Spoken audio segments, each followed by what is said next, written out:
صوم سے متعلق اللہ کا شکر ہے کہ میں نے ایک اچھی سی کتاب تیار کی ہے، اور کوشش کرتا ہوں جہاں کہیں بھی کوئی موضوع ہو اس کے لیے ایک چھوٹا سا رسالہ ہی تیار ہو جائے۔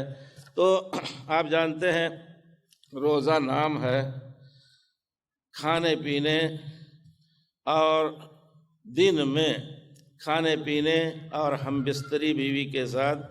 کرنے سے آدمی دور ہو جائے، یہ ہے روزے کی حقیقت۔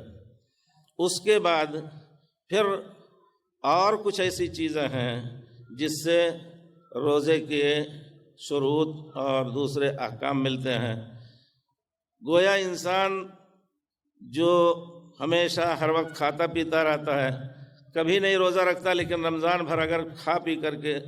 دن میں نہ کھا کر کے گزارے گا اور اپنے نفس کو روک کر کے اس نفس کو عادی کر دے گا کہ نہیں چاہتے ہوئے بھی اللہ نے خاص ٹائم میں ہمیں جس چیز سے منع کیا ہے ہم اس چیز حلال چیز کو حرام سمجھیں، تو آئندہ حرام چیز کو حرام سمجھنے میں اور ہی اس کے نفس کو مدد ملے گی۔ اس وجہ سے انسان کو اس مقصد سے روزہ رکھنا چاہیے کہ ہمیں اس سے اللہ کی برائی، اللہ کی نافرمانی سے دور رہنے میں مدد ملے۔